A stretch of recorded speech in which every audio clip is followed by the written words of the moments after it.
चलिए आज का ये special video inverse trigonometric functions की प्रिंसिपल वैल्यू के बारे में है। इनवर्स ट्रिग्नोमेट्रिक फंक्शन आप लोगों ने यदि पढ़ रहे हो और उनकी प्रिंसिपल वैल्यू में आपको दिक्कत आ रही हो तो बहुत आसानी से याद भी रखी जा सकती है और बहुत आसानी से समझा भी जा सकता है। तो मैं जितने भी ट्रिग्नोमेट्रिक फंक्शन है 6 उनके प्रिंसिपल वैल्यू के बारे में आज बात करूंगा और उनको आपको अच्छे तरीके से समझाने की कोशिश करूंगा। ठीक है, तो सबसे पहले हम लोग स्टार्ट करते हैं कि ट्रिग्नोमेट्रिक फंक्शन में सबसे पहला फंक्शन होता है साइन थीटा। कौन सा होता है? Sine theta.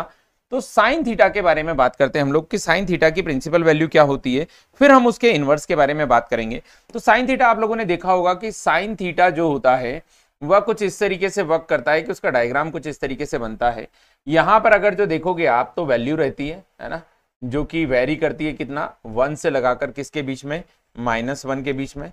और यहां पर जो है वो ट्रिग्नोमेट्रिक फंक्शंस की वैल्यू मतलब एंगल की वैल्यू चलती है π/2, पाई, 3π/4 है ना, 3π/4। फिर यहाँ पर हो जाएगा 2π है ना, फिर आगे ऐसे बढ़ता जाएगा, इस तरीके से बढ़ता जाएगा। ठीक है, तो 3π/4 नहीं, 3π/2 रहेगा। कितना रहेगा? 3π/2 है ना, 90 9 27 2 70। ठीक है, तो यहां पर अगर जो हम लोग देखेंगे तो ये कुछ इस तरीके से काम करेगा कि ये डायग्राम बनता है इसका, यहां पर ऐसे करके ऐसे करके ऐसे और ऐसे करके ऐसे करके। ठीक है, नीचे ज्यादा थोड़ा पहुंचा दिया।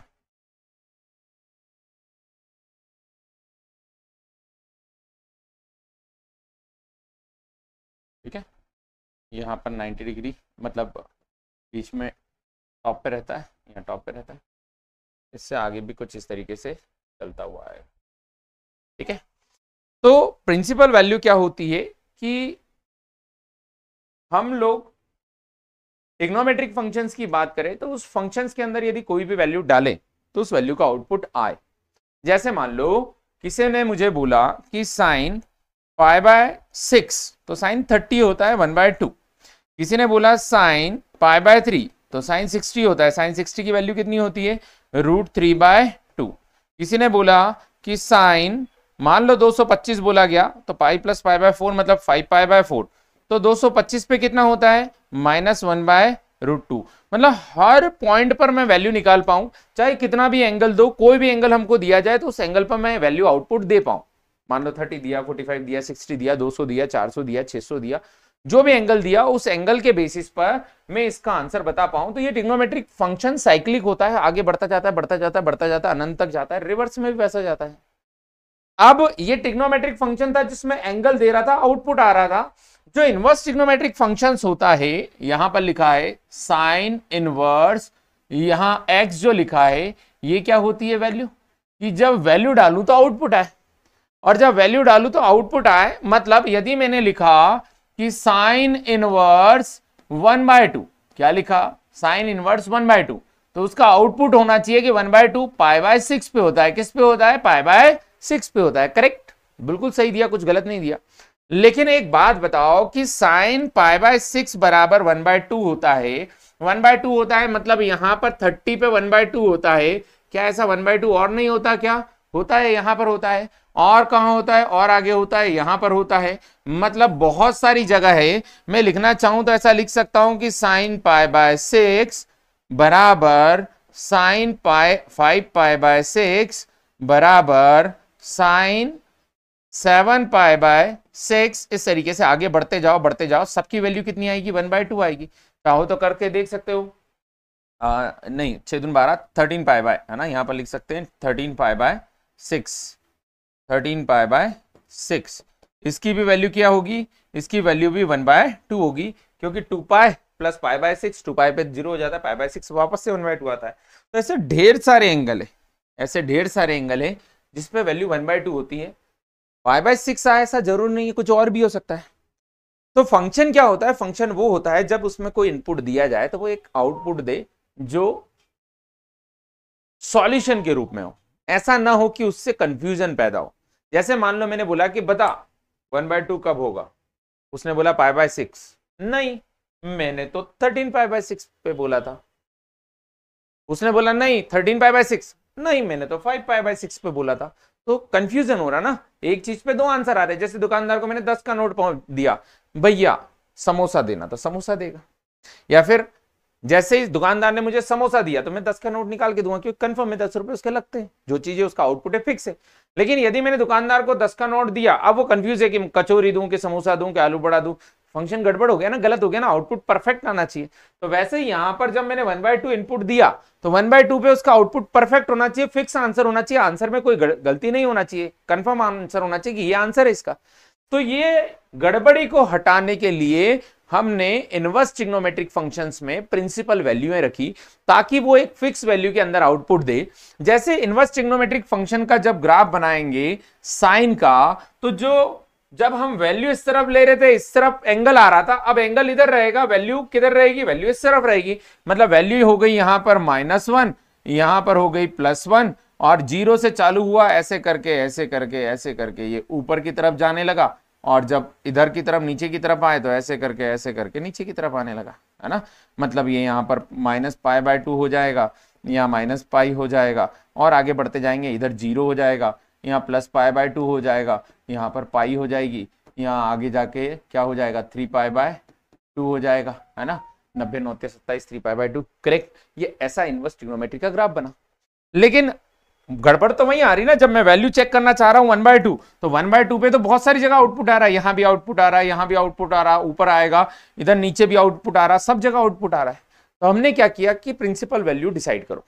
तो प्रिंसिपल वैल्यू की दो कंडीशन थी। पहली कंडीशन ये कि सेंटर के पास में रहे, किसके पास रहे, केंद्र के पास रहे, है ना, केंद्र के पास होना चाहिए। और दूसरा, उसके अंदर सारी वैल्यू इंक्लूड हो जाए। क्या हो जाए, सारी वैल्यू इंक्लूड हो जाए। जैसे साइन के लिए मैं यहां से चलने लगा तो वैल्यू नहीं आती गई यहां तक, लेकिन जब रिटर्न हुआ तो वापस वैल्यू रिपीट हो रही ना। जैसे यहां पर आ जाऊंगा तो गड़बड़ हो जाएगा ना, ये वैल्यू तो पहले ही मिल चुकी। मतलब मुझे यहां तक जाना तो सही लगा, इससे आगे जाना गड़बड़ है, यहां तक जाना ठीक है, इससे आगे तो रिपीट होने लग गई। इससे मैं ये तो प्लस में चला गया, अब मैंने रिवर्स आके देखा कि कुछ रिवर्स में नई वैल्यू तो नहीं मिल रही, तो बिल्कुल रिवर्स आके देखा मैंने, तो देखा यहां से यहां तक भी बिल्कुल नई वैल्यू मिल रही, और सारी वैल्यू जो है वो फिजिबल है, मतलब इन वैल्यू को मैं यूज कर सकता हूं, उपयोग कर सकता हूं, इनका आउटपुट दे सकता हूं। इसीलिए साइन इनवर्स एक्स की जो प्रिंसिपल डोमेन वैल्यू रखी, वो प्रिंसिपल डोमेन वैल्यू रखी है -π/2 से π/2। ये प्रिंसिपल डोमेन वैल्यू है। डोमेन वैल्यू मतलब सॉरी -π/2 से, इस एक्सिस पे जो होता है वो डोमेन होता है, इस एक्सिस पे जो होता है वो डोमेन होता है, और इस एक्सिस पे क्या होती है, रेंज होती है। तो ये साइन इनवर्स एक्स की क्या हो गई, रेंज हो गई। अगर जो मुझे कोई पूछे कि इसका डोमेन क्या होगा, तो इसका डोमेन जो रहेगा वह रहेगा -1 से लगाकर 1 के बीच में, और दोनों क्या रहेंगे, इंक्लूड रहेंगे। मतलब -1 भी इंक्लूड है, 1 भी इंक्लूड है, वैसे ही -π/2 और π/2 दोनों इंक्लूड है। तो कुछ समझ में आ रहा है कि ऐसा किया क्यों? ऐसा इसलिए किया क्योंकि ट्रिग्नोमेट्रिक फंक्शंस में तो आप अलग अलग वैल्यू कुछ भी दो, वो एक आउटपुट दे रहा है, आ रहा है नहीं आ रहा है। जैसे मैंने बोला 3π/5 तो अलग चीज है, 2π/4 अलग चीज है, 7π/6 अलग चीज है। मतलब अलग अलग कुछ भी डालू, अलग अलग कुछ भी डालू, भले आउटपुट सेम आए उससे फर्क नहीं पड़ता। लेकिन ऐसा रहता है कि इसकी इमेज जो है, यहां पर एक फंक्शन की 10 इमेज हो जाए उससे फर्क नहीं पड़ता, लेकिन एक इमेज के 3 इनपुट नहीं होने चाहिए। एक इमेज के 3 इनपुट नहीं होने चाहिए, मतलब ये इमेज है, इसका एक और इनपुट, मतलब इस इमेज एक इनपुट पर 2 आउटपुट नहीं होना चाहिए। ये जो है फंक्शन की कंडीशन नहीं है कि एक ये है और इसकी इमेज 2 हो जाए, इमेज 2 हो जाए, ये गलत हो जाएगा, फंक्शन की कंडीशन नहीं है। फंक्शन की कंडीशन ये होती है कि अगर जो मान लो एक कोई यहां पर है, उसकी 10 यहां पर हो जाए तो फर्क नहीं पड़ता। जैसे मान लो मैंने यहाँ π/2 रखा तो वही वैल्यू आ रही, कुछ और रखा तो वही वैल्यू आ रही, कुछ और रखा तो और वही वैल्यू आ रही, कोई फर्क नहीं पड़ता। लेकिन मैंने π/2 रखा तो कुछ वैल्यू आई, फिर π/2 रखा तो कुछ और वैल्यू आई, फिर π/2 रखा तो कुछ और वैल्यू आई, तो गलत हो जाएगा। जैसे 1/2 पे π/6 दिया, फिर 1/2 पे मैंने 5π/6 दिया, फिर 1/2 पे 13π/6 दिया, एक बच्चे ने 4 ऑप्शन है, चारों वैल्यू आ रही, तो फिर मामला गड़बड़ हो जाएगा, एक वैल्यू आनी चाहिए। तो इसीलिए प्रिंसिपल डोमेन फिक्स किया, और साइन का जो ये प्रिंसिपल है, ये प्रिंसिपल जो रेंज है वो यहां से यहां तक है, मतलब -π/2 से π/2। डोमेन जो है -1 से 1 ही रहेगा, डोमेन में कोई फर्क नहीं है, लेकिन रेंज जो है -π/2 से कितना रहेगी, π/2। ये किसकी है, साइन की। तो इसी तरीके से साइन के बाद किसकी फिक्स की, कॉस के लिए। तो कॉस के लिए जब मैंने डायग्राम बनाया कॉस इनवर्स के लिए, तो कॉस इनवर्स का डायग्राम क्या होता है, कॉस इनवर्स एक्स की बात करें तो कॉस इनवर्स एक्स का डायग्राम क्या होता है, ये इसी तरीके से बनता है। वैल्यू जो है +1 रहती है और इधर क्या रहती है, -1 रहती है। बस ये 0 से चालू ना होते हुए कहां से होता है, 1 से चालू होता है। 1 से ऐसे आता है, फिर आगे बढ़ता है, फिर आगे बढ़ता है, ऐसे करके, है ना, यहाँ तक आता है, यहाँ तक टच करता है, फिर यहाँ से रिटर्न निकल जाता है। ठीक है, ये π/2 है, ये 3π/2 है, और वापस से। तो हमको चाहिए था किसके करीब, हमको चाहिए था सेंटर के करीब। किसके करीब, सेंटर के करीब। जब हमने सेंटर के करीब छानबीन करना स्टार्ट की, तो ये सेंटर है, इसके करीब हम आगे जाके देखें तो unique value, unique value, unique value, unique value, unique value, unique value, unique value, unique value, यहाँ तक यूनिक वैल्यू मिली, फिर यहाँ से रिपीट होना स्टार्ट हो गई, और इधर भी रिपीट हो रही है। इसीलिए इसका जो डोमेन होता है, इसका डोमेन होता है 0 से लगाकर, डोमेन जो रहेगा वो तो वही रहेगा, डोमेन जो रहेगा -1 से लगाकर 1 के बीच में रहेगा, लेकिन इसकी जो रेंज होगी वह रेंज क्या हो जाएगी, रेंज हो जाएगी 0 से किस कहाँ तक के लिए, पाई के लिए, और दोनों क्या होगी, इंक्लूड होगी, दोनों इसमें क्या हो जाएगा, इंक्लूड हो जाएगा। तो ये पूरी चीजें जो है ये सोच समझ के रखी गई, ऐसा नहीं है कि हम मन से तुक्के मार रहे हैं, अपनी जो इच्छा हुई वो प्रिंसिपल डोमेन ले लिया। प्रिंसिपल डोमेन की वैल्यू ऐसी फिक्स की गई कि सभी लोग इन जनरल सॉल्यूशन दे पाए, एक फिक्स आंसर दे पाए। आप अपना डोमेन चेंज कर सकते हो, उसका कारण ये है कि ये जो आंसर आ रहा है वही का वही यहां भी आ रहा है। कोई बच्चा बोले कि नहीं मुझे तो प्रिंसिपल डोमेन जो है वो यहां से यहां तक लेनी है, तो प्रिंसिपल डोमेन ना नाम देते हुए आप अपना नाम लिख लो कि मेरा नाम रमेश है, ये रमेश डोमेन है ना। और रमेश अगर जो कभी भी कोई सवाल पूछेगा कॉस के बारे में तो ये आंसर देना है, या सुरेश डोमेन है, सुरेश जब भी क्वेश्चन पूछेगा तो इसमें आंसर देना है, बिल्कुल मिल जाएगा। एक फिक्स रेंज होगी ना, किस रेंज के बीच में आंसर देना है, तो ये प्रिंसिपल डोमेन नाम दिया गया। और प्रिंसिपल डोमेन जो कॉस की है या रेंज है वह है 0 से पाई, और डोमेन जो है -1 से किसके बीच में है, 1 के बीच में। ऐसे ही अगर जो कोई 10 के बारे में पूछे तो 10 के बारे में भी रहता है 10, है ना। 10x के बारे में अगर जो कोई डायग्राम बनाएगा तो 10 का डायग्राम भी कुछ इस तरीके से रहता है, इन्फिनिटी से इन्फिनिटी जाता है 10, तो ये 0, ये π/2, आगे हो जाएगा पाई, उसके आगे हो जाएगा 3π/2, कुछ इस तरीके से रहेगा, है ना। 3π/2 नहीं होते हुए यहाँ पर पाई रहेगा बेटा, क्या रहेगा, पाई, यहाँ पर पाई आएगा, यहाँ 3π/2 रहेगा। यहाँ पर अगर जो देखेंगे तो यहाँ पर डायग्राम कैसे बनेगा, तो 0 से स्टार्ट होगा और 90 पे जाके इनफाइनाइट हो जाएगा, ये इस तरीके से 90 पे जाके इनफाइनाइट हो जाएगा। ठीक है, फिर अगला वापस से अगर जो देखेंगे तो ये इनफाइनाइट से आएगा और 0 हो जाएगा, इनफाइनाइट से आएगा 0 हो जाएगा, फिर इनफाइनाइट पे चला जाएगा। करेक्ट। यहाँ पर भी अगर जो देखोगे तो ये कुछ इस तरीके से रहेगा, क्या रहेगा, कुछ इस तरीके से रहेगा, कुछ इस तरीके से रहेगा π/2 का। तो इसकी जो प्रिंसिपल डोमेन और रेंज है वह सेंटर के करीब अगर जो देखोगे तो ये वैल्यू है, ये, और ये रिपीट नहीं हो रही तो ये भी सेंटर के करीब है, ये वैल्यू रहेगी। तो इसकी जो वैल्यू रहती है वो रहती है -π/2 से π/2। बस डिफरेंस ये रहता है कि दोनों इंक्लूड नहीं होते। क्यों इंक्लूड नहीं होते, क्योंकि ये भी इनफाइनाइट हो रहा है, ये भी इनफाइनाइट हो रहा है, तो ये दोनों इंक्लूड नहीं होते। और इसकी जो डोमेन है वह डोमेन भी क्या रहती है, इसकी डोमेन जो रहती है वो रहती है -∞ से +∞, और ये दोनों भी क्या होते हैं, इंक्लूड नहीं होते। रेंज जो रहती है -π/2 से +π/2, और ये भी क्या होती है, दोनों तरफ से इंक्लूड नहीं होती। तो साइन कॉस टेन में समझ में आ रहा है डिफरेंस क्या है, साइन के अंदर हो क्या रहा है। साइन के अंदर अगर जो हम लोग देख रहे हैं तो ये दोनों तरफ बिल्कुल, और दोनों वैल्यू इंक्लूड हो रही है, दोनों तरफ बन रहा है। कॉस जो है वो दूसरी तरफ रिपीट हो रहा था, तो एक ही तरफ ले लिया हमने। कहां से स्टार्ट किया, हमने यहां से स्टार्ट किया और यहां तक ले आए, यहां तक की वैल्यू ले ली। और अगर जो 10 की बात करें तो 10 हमने क्या किया कि 10 इनफाइनाइट से यहां तक इनफाइनाइट तक जा रहा है, -∞ से +∞ तक जा रहा है, लेकिन -π/2 से किसके बीच में, π/2 के बीच में। तो मैंने -π/2 से कहां तक ले ली, π/2 तक।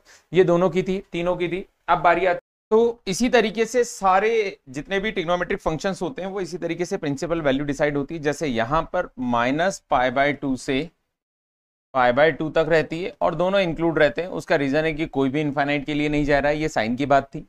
साइन के अलावा मैं कॉस के लिए बता चुका कि कॉस के लिए 0 से क्या होता है, पाई होता है, दोनों इंक्लूड होता है। उसका कारण है कि दोनों में से कोई इनफाइनाइट पॉइंट नहीं है और जो है ओरिजिन के करीब है। अगला हम लोग देखते हैं 10। तो 10 -π बाय टू से प्लस पाई बाय टू रहता है, बस दोनों इंक्लूड नहीं होते। उसका कारण क्या है, ये ओपन कहलाता है ना, इसका मतलब होता है नॉट इंक्लूड, और जो ब्रैकेट इस तरीके से बना होता है उसका मतलब होता है इंक्लूड। उसका कारण है कि दोनों पॉइंट पर इनफाइनाइट है। अगली बारी आती है कॉट, तो ये कॉट का सेक का डायग्राम है, ये काय का है, सेक का डायग्राम। सेक का डायग्राम क्यों, क्योंकि सेक 90 बराबर इनफाइनाइट होता है। सेक 90 इज इक्वल टू क्या होता है, पाई बाय टू बराबर इनफाइनाइट होता है। क्या होता है, इनफाइनाइट। तो इनफाइनाइट पे आप काम नहीं कर सकते, इनफाइनाइट जो है वो वैल्यू इंक्लूड नहीं होती। तो इसका यदि कोई डोमेन वैल्यू पूछेगा, इसकी जो रेंज पूछेगा, सॉरी, तो इसकी रेंज क्या हो जाएगी, तो इसकी रेंज रहेगी 0 से पाई तक दोनों इंक्लूड, 0 से पाई तक दोनों इंक्लूड, एक्सेप्ट कौन, pi by two. Pi by two को छोड़कर, पाई बाय टू को छोड़कर, या पाई बाय टू जो रहेगा वह नहीं इंक्लूड होगा। पाई बाय टू को छोड़कर 0 से पाई तक रहती है, जिसमें 0 भी इंक्लूड है और पाई भी इंक्लूड है। Pi by two is not included, pi by two इसके अंदर नहीं आता, बाकी दोनों चीजें आती है। तो 0 से पाई तक रहेगा पाई बाय टू को छोड़कर। वैसे ही अगला अगर जो हम लोग बात करें, ये है कॉट 10 कॉसेक, क्योंकि कॉसेक 0 जो होता है, कॉसेक 0 वो इनफाइनाइट हो जाता है, इसीलिए इसकी जो डोमेन रेंज रहेगी, रेंज जो रहेगी वो माइनस पाई बाय टू से कितना रहेगी, पाई बाय टू, दोनों इंक्लूड रहेगी, दोनों इंक्लूड रहेगी एक्सेप्ट 0, है ना, 0 को छोड़कर, 0 को छोड़कर, 0 को छोड़ दिया जाए तो उनको छोड़कर। उसका कारण ये है कि 0 पे अकेले वैल्यू नहीं निकलती, बाकी पे वैल्यू निकलती। आप 0 पे देखोगे तो ये 0 पे वैल्यू इनफाइनाइट हो रही है, इसलिए 0 को छोड़ दिया जाए। माइनस पाई बाय टू भी चलेगा, पाई बाय टू भी चलेगा, यहां से लगाकर वहां तक, ठीक है। और अगर जो मान लो वैल्यू के बारे में कोई पूछे कि वैल्यू क्या होगी, तो वैल्यू इसकी यहां पर साइन से स्टार्ट करते हैं कि साइन की वैल्यू क्या रहेगी, तो साइन की वैल्यू रहेगी -1 से +1 तक। वही हम लोग बात करें कॉस, तो कॉस की वैल्यू भी -1 से कहां तक रहेगी, +1 तक। टेन की बात करें तो -इन्फिनिटी से इन्फिनिटी तक, दोनों ओपन है ना, इन्फिनिटी इंक्लूड नहीं होता। अगली बारी आती है किसकी, यहां पर अगर जो मान लो देखा जाए तो इसकी वैल्यू जो रहेगी वो क्या रहेगी, तो इसकी वैल्यू रहेगी सेक की -इन्फिनिटी से 1, है ना, 1 इंक्लूड है, -इन्फिनिटी इंक्लूड नहीं है, यूनियन -इन्फिनिटी से -1, यूनियन 1 से इन्फिनिटी, -इन्फिनिटी से -1 और 1 से इन्फिनिटी। ये -इन्फिनिटी से आओगे तो -1 तक आएंगे और 1 से लगाकर इन्फिनिटी तक जाएंगे, बीच की वैल्यू इंक्लूड नहीं रहेगी, ठीक है। आगे बात करते हैं इन दोनों में, सॉरी ये इन्फिनिटी इंक्लूड नहीं होगा, है ना, इन्फिनिटी इंक्लूड नहीं रहेगा, इस तरफ ओपन रहेगा। आगे बात करते हैं इसकी कॉसेक, तो कॉसेक की भी सेम वही रहती है, क्या रहती है, -इन्फिनिटी से 1, जिसमें 1 इंक्लूड रहेगा, ये इंक्लूड नहीं रहेगा, यूनियन -1 और 1 से लगाकर कहां तक, इन्फिनिटी, ये इंक्लूड नहीं होगा। बात समझ में आ रही, इसमें 0 छूटता है, उसमें पाई बाय टू छूट जाएगा। उसके अलावा अगली बारी आती है कॉट की, तो कॉट हो जाएगा 0 से पाई, लेकिन दोनों ओपन इंटरवल, 0 से लगाकर कहां तक, पाई, दोनों ओपन इंटरवल, और -इन्फिनिटी से इन्फिनिटी, ये भी दोनों क्या रहेगा, ओपन। तो ये प्रिंसिपल जो डोमेन और रेंज है उसके बारे में था। जैसे ये डोमेन आप देखोगे -1 से 1 साइन के केस में ये लिखा है साइन इनवर्स, -1 से 1 कॉस के केस में, -इन्फिनिटी से इन्फिनिटी। यहाँ पर आप देखोगे -x जो है -1 से छोटा अप टू इन्फिनिटी और 1 से बड़ा इन्फिनिटी। ये सेक और कॉसेक की बात हो रही है, और कॉट के केस में -इन्फिनिटी से इन्फिनिटी। ये प्रिंसिपल वैल्यू में आप बात करोगे तो 0 नॉट इंक्लूड, किसके केस में, कॉसेक के केस में, है ना, और सेक के केस में pi by two not include, ठीक है। तो इसी तरह के मैंने और भी वीडियो बनाए हैं बहुत सारे, इस शॉर्ट वीडियो के थ्रू आप कॉन्सेप्ट क्लियर कर सकते हैं और अपनी एग्जाम में बहुत अच्छे तरीके से परफॉर्म कर सकते हैं। तो पूरी प्लेलिस्ट बनी हुई है, ऐसे सारे वीडियो आप देख सकते हैं। मिलते हैं अगले वीडियो में, तब तक खुद का ध्यान रखें, अच्छे से पढ़ाई करें। अच्छा, कुछ सवाल भी, आप सवाल भी देख सकते हैं, ये कुछ एक सवाल है जिनको आप देख सकते हैं। क्वेश्चन दिया गया है साइन इनवर्स एक्स का डोमेन क्या होगा, तो साइन इनवर्स एक्स का डोमेन जो रहेगा -1 से क्या रहेगा, 1, रेंज जो रहती है वो -π/2 से +π/2 रहेगी। Cot inverse -√3, cot inverse -√3 domain के अंदर देखना है आपको, तो कॉट का डोमेन क्या रहता है, तो ध्यान से देखो, कॉट की रेंज में देखना है, कॉट कहाँ है, ये रहा कॉट, तो इसकी माइनस वैल्यू कहाँ होगी, कॉट की वैल्यू, माइनस वैल्यू यहाँ से यहाँ तक रहेगी, मतलब 90 से अबो रहेगी, 180 से कम रहेगी। तो आपको यहाँ पर चेक करना है कि 90 से अबो और 180 से कम में कौन सी वैल्यू है, 90 से अबो और 180 से कम। 90 से अबो 180 से कम, ये तो नेगेटिव वैल्यू हो गई। 90 से अबो 180 से कम 2π/3 है ना, 2π/3 हो सकता है, 6 दूनी 12 120 डिग्री पे √3 होता है क्या, तो कॉट इनवर्स माइनस √3 है ना, कॉट की वैल्यू -√3 कब होगी, तो कॉट -√3 है ना, कॉट -√3, तो कॉट की वैल्यू √3 कब होती है, कॉट की वैल्यू √3 होती है 60 पे, नहीं 30 पे, कॉट 30 होता है √3 और कॉट 150 होता है √3, 150 होता है -√3 है ना, तो ये हो जाएगा 5π/6, क्या हो जाएगा 5π/6, मतलब ऑप्शन बी राइट आंसर आएगा। तो यदि आपको सॉल्व करना है तो आप इसको सॉल्व कर सकते हैं कुछ इस तरीके से कि कॉट इनवर्स माइनस थीटा बराबर होता है pi minus cot inverse theta, है ना, ये आप याद रख सकते हैं। कॉट के केस में और कॉस के केस में, दो के केस में होता है कॉस इनवर्स माइनस थीटा भी बराबर होता है pi minus cot inverse theta, है ना, कॉस इनवर्स थीटा कॉस। तो बस आपको क्या करना है, जैसे मान लो यहां पर था तो आप लिख सकते हैं कि कॉट इनवर्स माइनस √3 बराबर क्या हो जाएगा, तो ये हो जाएगा पाई माइनस कॉट इनवर्स π/3 है ना, π/3 60 नहीं π/6, क्या हो जाएगा π/6, इसका मतलब पाई माइनस या फिर सिर्फ यहाँ पर √3 लिखते हैं अभी ताकि आपको और अच्छे समझ में आए, √3 मतलब pi minus cot inverse cot π/6, बस घटा दो पाई माइनस π/6, ये तो हट जाएगा, मतलब 5π/6, तो ये आंसर आएगा 5π/6 बी ऑप्शन। आपको सिर्फ प्रिंसिपल डोमेन में देखना है कि प्रिंसिपल डोमेन में वो वैल्यू निकल रही है, प्रिंसिपल रेंज में वो वैल्यू निकल रही है नहीं निकल रही। जैसे साइन इनवर्स 1/2, साइन की 1/2 कब वैल्यू होती है π/6 पर, तो π/6 डोमेन के अंदर भी है, तो tan इनवर्स 1/x, तो tan π/6 बराबर x, तो ये आ जाएगा 1/√3, x बराबर कितना आ जाएगा 1/√3, ऑप्शन बी राइट आंसर आएगा। अगला सवाल, cos इनवर्स cos 7π/6, इसका आंसर आपको बताना है कि cos के डोमेन में आना चाहिए, 7π/6 तो बाहर निकल गया, कौन से क्वाड्रेंट में पहुंच गया है, थर्ड क्वाड्रेंट में, तो उसी केस में आपको बताना है कि ये सेकंड क्वाड्रेंट में लाना है आपको या फर्स्ट क्वाड्रेंट में, क्योंकि फर्स्ट क्वाड्रेंट और सेकंड क्वाड्रेंट में ही cos का आंसर आता है। आपको बताना है कि इसका आंसर क्या होगा, और इसी तरह के सवालों के लिए प्रारंभ एकेडमी के यूट्यूब चैनल को सब्सक्राइब करें। चलिए, जय हिंद।